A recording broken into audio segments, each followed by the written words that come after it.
Nous allons maintenant faire ensemble un deuxième exercice où l'on va identifier la convexité et la concavité, la lire à partir de la courbe représentative d'une fonction donnée. Tout à l'heure, on avait fait l'exercice en utilisant la position de la courbe par rapport à ses tangentes. Maintenant, nous allons utiliser l'autre méthode qui est de considérer des segments sur la courbe et voir quel est le positionnement du segment par rapport à la courbe.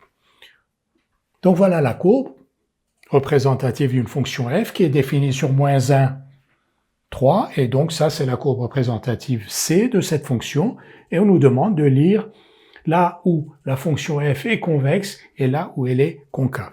D'abord, la convexité. Donc f est convexe si elle est tournée vers le haut.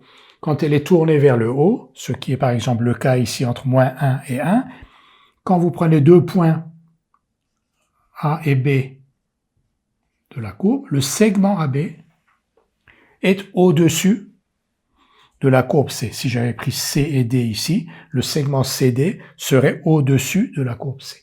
Là où on a ce phénomène-là, si vous voulez, ou cet ordre-là, c'est-à-dire que le segment est au-dessus de la courbe, là, la fonction f est convexe. On a ici aussi, vous voyez, C et D. CD est au-dessus de la courbe C, donc f est convexe sur -1, 1 et 2, 3.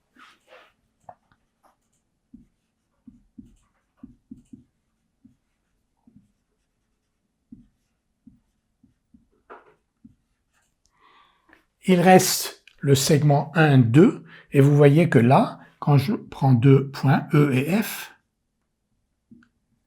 le segment EF est en dessous de la courbe, il est en dessous de la courbe. Je peux prendre n'importe quel deux points entre 1 et 2, j'aurai le même phénomène. Donc EF est en dessous de la courbe et F est donc concave. La courbe est tournée vers le bas.